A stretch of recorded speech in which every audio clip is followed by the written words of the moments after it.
Mi tó ń wò yìí ló ń jẹ́ kànáfùrù. Cloves ni olóyìnbó máa ń pè é.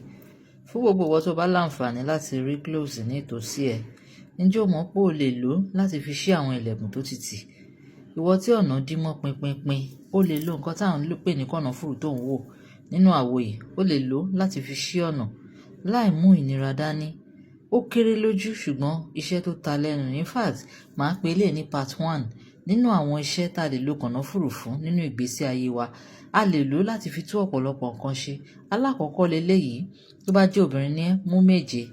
Tó bá jẹ́ ọkùnrin ni ẹ́, 9 ni kó mú nínú kànáfùrù yìí. Rí dájú wípé èyí tó pé dáadáa òun ló mú. Wàá rí, ó máa dàbí ẹni pé kọ́ọ̀pù Olympic tó ń gbé dání yẹn níṣẹ́ tí èyí tó pé dáadáa rèé. Tó bá ti mú nínú ẹ̀, lọ̀ kó kúnná, kó wá èpo ẹyin ìbílẹ̀.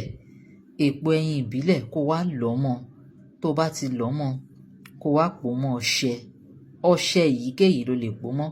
Tó bá ti pò mọ́ ọṣẹ yẹn, wàá wá mú, wàá máa fi wẹ̀ ní alaalẹ́. Tí ọ̀nà bá dí mọ́ ẹ, tó bá fi ń wẹ̀, ọ̀nà á ṣí, ọ̀nà á là fún ẹ. Ire á bẹ̀rẹ̀ sí ní wọlé. Wá gbọ́. Ṣùgbọ́n kan tó wà níbẹ̀ náà ni wípé ìta òun la ti máa ń wẹ ọṣẹ yìí tó bá fẹ́ wẹ̀ lálẹ́.